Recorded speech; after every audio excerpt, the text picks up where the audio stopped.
other videos looking at various aspects of the Korean War, but this one exclusively looking at the timeline.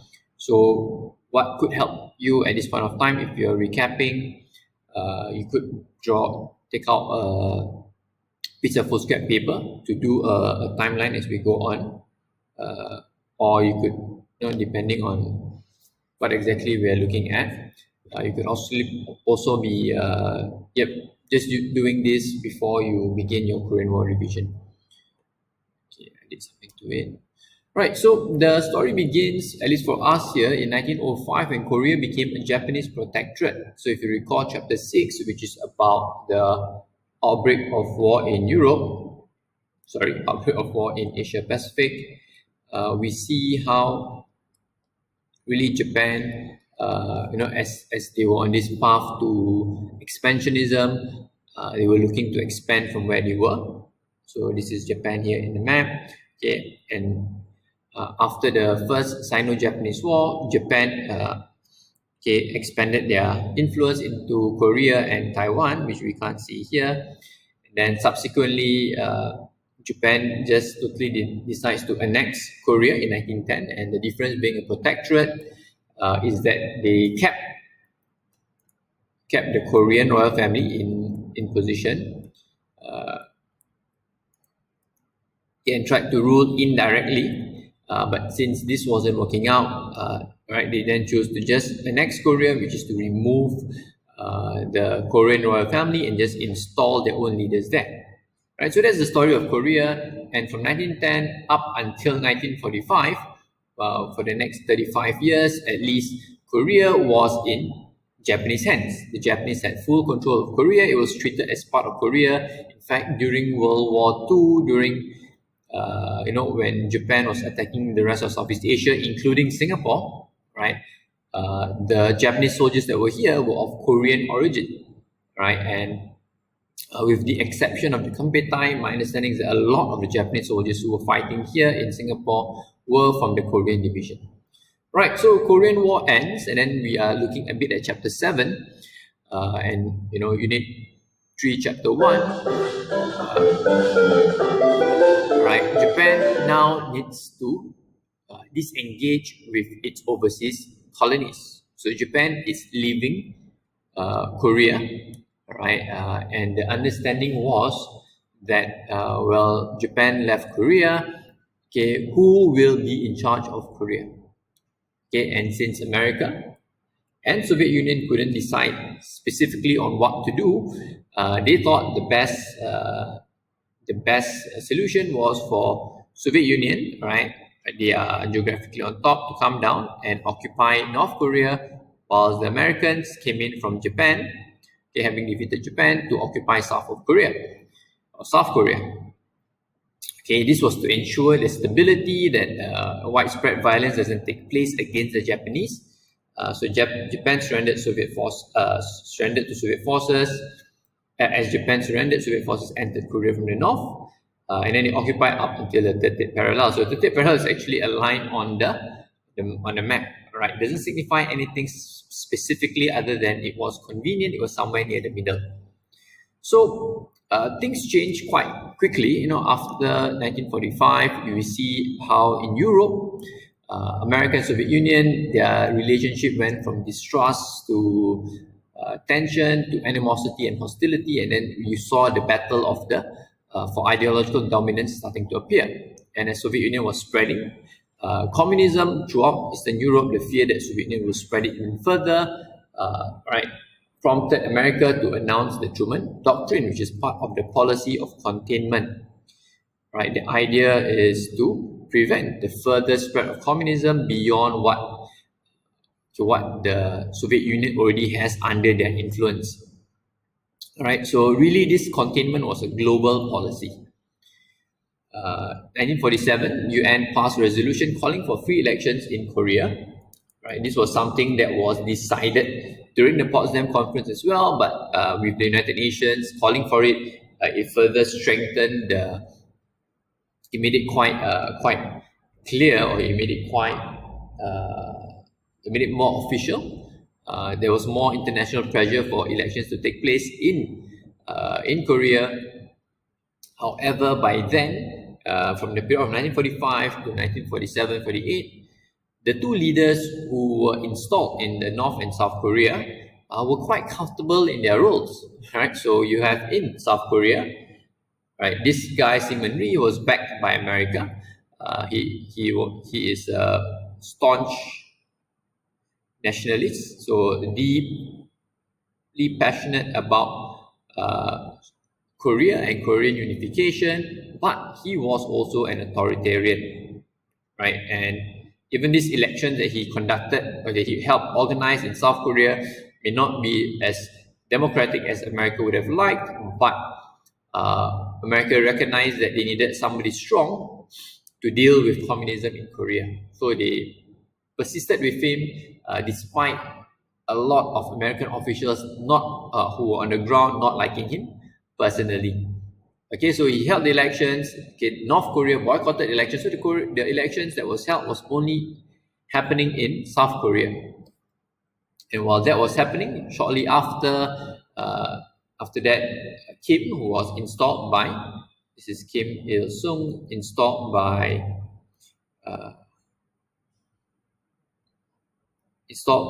the Soviet Union after World War II. Okay, when they occupied North, they installed Kim Il Sung to be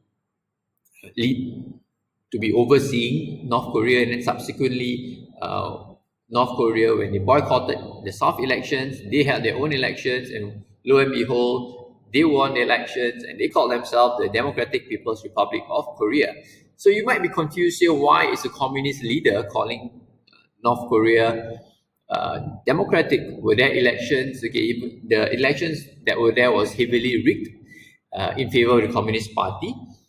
Even until today, North Korea will still have elections every so often, and however, if the North Korean elections, you don't have options, all right? It's just, in Singapore elections, you get to choose PAP, sometimes Workers' Party, you cross out the one that you want, right? In North Korea, there's only one option. So there is the Communist Party, and you can only choose yes. So there is choice, but choice is limited. It's as though there's no choice at all. So yes, so North Korea became officially, or they officially called themselves the DPRK. So when you look at sources, don't get confused. DPRK actually refers to the North Koreans. So here we see the two North Korea, the two Koreas partitioning themselves in a more permanent way. The initial one was just Soviet and American occupation until things stabilized before a proper elections is to be held. But now, in the period of 2-3 years, they've grown to be quite distant from one another ideologically. Two leaders want unification for themselves, so they don't want to risk a full elections and lose their position, right? So, and just some portraits of Kim. If you think about other communist leaders, who does this remind you of, right? So, yeah. So in this period of time when Kim was in power from 1945 onwards, I did right here. From 1945 onwards to 1949, Kim actually wanted permission from Soviet Union to actually unify Korea. Right? He wanted to start a war with Korea and unify Korea once and for all. Kim was also a very staunch nationalist. In the 1930s, he fought against the Japanese, was imprisoned twice. He was also a staunch communist during the civil war in China. When China was having a civil war, he would actually cross over the Yalu River into China and actually fight in those wars, okay, on the side of the communists. So definitely this man sees war as a solution to problems. But up until 1949, Stalin rejected his request for a war to start. All right, I think Stalin very clearly wants Europe to be the theater of the Cold War, and wasn't keen on spreading on getting involved in other little battles in other parts of the world. Okay, but something happened in 1949 that changed Stalin's mind. Okay, one, Soviet Union successfully detonated the first hydrogen bomb, which meant that there was atomic parity, meaning now Soviet Union has the nuclear bomb, America has the nuclear bomb. Both of them are of equal standing. They've reached this so-called ceiling in which they both have their super weapons, and they're not going to relent. Right? They both have their super weapons, and they're going to do just that, right? They're just gonna wait and see what in any conflict. They're not going to actually use these weapons. They've reached that standard. So now Stalin is going to feel more daring. Then in China, in 1949, the communists and the nationalists was fighting a war in China itself. The communists triumphed over the nationalists, right? So the war was between the nationalists versus the communists. This is a civil war, so they're just fighting amongst themselves. Eventually, the communists was able to drive the nationalists out. So the nationalists ran off and fled into Taiwan. They called themselves Taiwan was called Republic of Korea. It's a Republic of China, ROC. And then China itself calls themselves the People's Republic of China, PRC. Okay, so this definitely gave Stalin that bit of confidence to like, hey, I am in this position of power. I have increasing communist influence in the region. So he's of course getting more confident of his prospects in Korea. Okay, and this was firmed up in February 1950 through the Sino-Soviet alliance. It was a treaty of mutual friendship, but essentially we know that, all right, the Chinese, Soviet Union have forged an alliance, and definitely this gives Stalin more confidence in the Asian theater or in that area. And the last thing that happened was this speech given by Dean Acheson, who was the SOS Secretary of State, which is the third person in charge of America. Like you think of the president dies, the vice president takes over, the vice president dies, then Dean Acheson takes over. Of course, this didn't happen, but during a speech that Dean Acheson made, when asked about what were American priorities in Asia, right? He gave a long speech. He mentioned a couple of things. So he said things like, all right, Japan is important, right? Reconstruction efforts, right? They are trying to rebuild their relations with Japan. Taiwan is important, given that the nationalists were forced out into Taiwan, and the nationalists were on the side of America. America, of course, was not going to help the Chinese. And then they mentioned Philippines being a former colonial state of America. It's in America's interest to help them, to preserve them. Leaving behind South Korea in his speech. So he didn't mention South Korea. He kind of like gave this. This was where things were important. So he left out South Korea. Was this deliberate? Was this an accident? We don't know until today what was the reason. But it sort of gave Stalin this impression that, at least we know that it is not something top of American agenda, right? So his speech, of course, gives some encouragement to Stalin, right? So, if I'm not mistaken, sometime in April 1950, Kim visited Stalin to ask for permission, all right, to start to invade South Korea. And by April 1950, you can put this in as well. Stalin actually gave the approval and approved for in advance. I think Soviet Union promised some aid to North Korea, and he was willing to give 3 years worth of advance aid into Korea, so that North Korea can be that much stronger than the South. North Korea can be that much stronger than the South. Right. So on 25th June, North Korean forces crossed the 30th parallel. Right. So yeah. Okay, I'm going to use the map later. The map in the next slide to speak more about this, but this is essentially how we see the war progress. Shortly after 27 June, America persuaded United Nations to pass a resolution to assist South Korea. October 1950, America gets involved and were able to cross the 30th parallel. And then subsequently, later in the month, Chinese forces entered the war. All right. So we'll look at this as sort of like an easier way for me to explain. So in the initial stages, the North, all right, very successful, were able to push, invade South Korea and push and capture the capital Seoul very quickly, forcing the South Koreans into the Busan perimeter. Okay, you can't go anywhere else after this. You have to jump into the sea. So they were in a very precarious position. So as this was happening, United Nations was meeting, and then it was finally agreed that United Nations will step in to punish North Korea. Right. So that's when the Incheon landing took place. This is the Incheon landing. All right, where United Nations and with 80% of their soldiers being from America, they landed somewhere here, near in Incheon. A very risky maneuver. Okay, they were able to capture Seoul quickly, and they broke out from Busan, and they were able to push.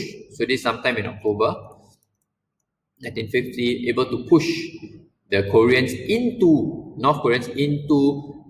North Korea, backing them up near the Yalu River, making China very nervous. So China's response was to bring their troops. They had troops hiding, on the other side of the Yalu River, right? Eventually, when America got too close, the Chinese forces, right, known as People Defense Force, a group of Chinese volunteers, but actually they're just the Chinese army, right?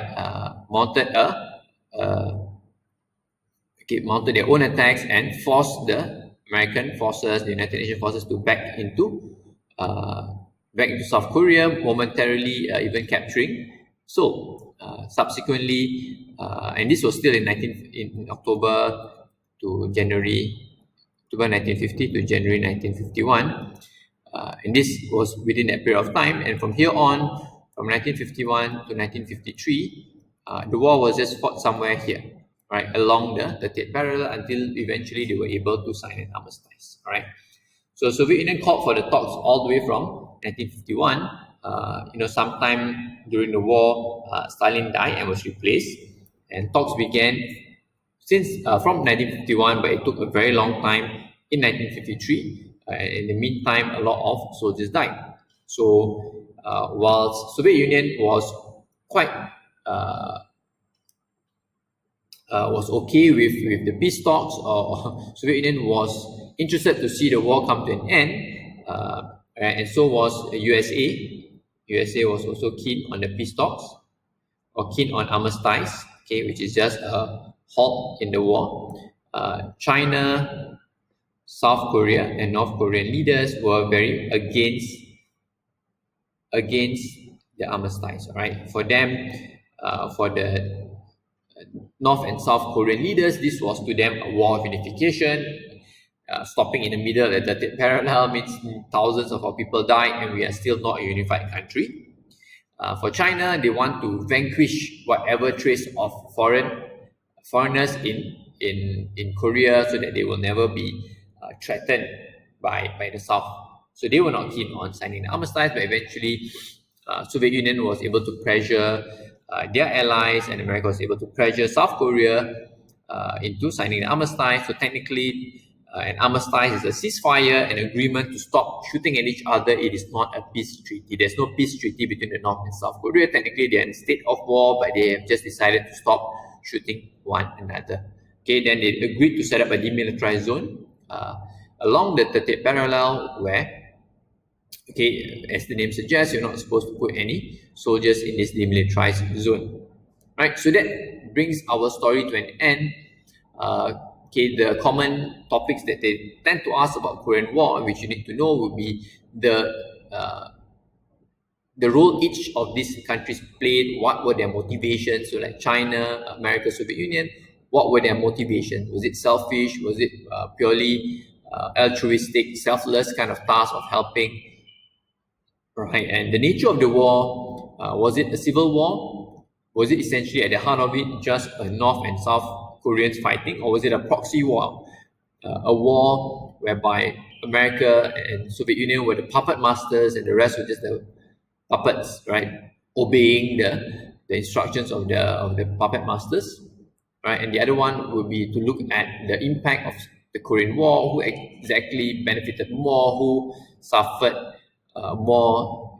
These are common inquiries that we tend to look at, right? Which you need to be familiar with, but we would normally tend to get to explore that through practices, right? That's all.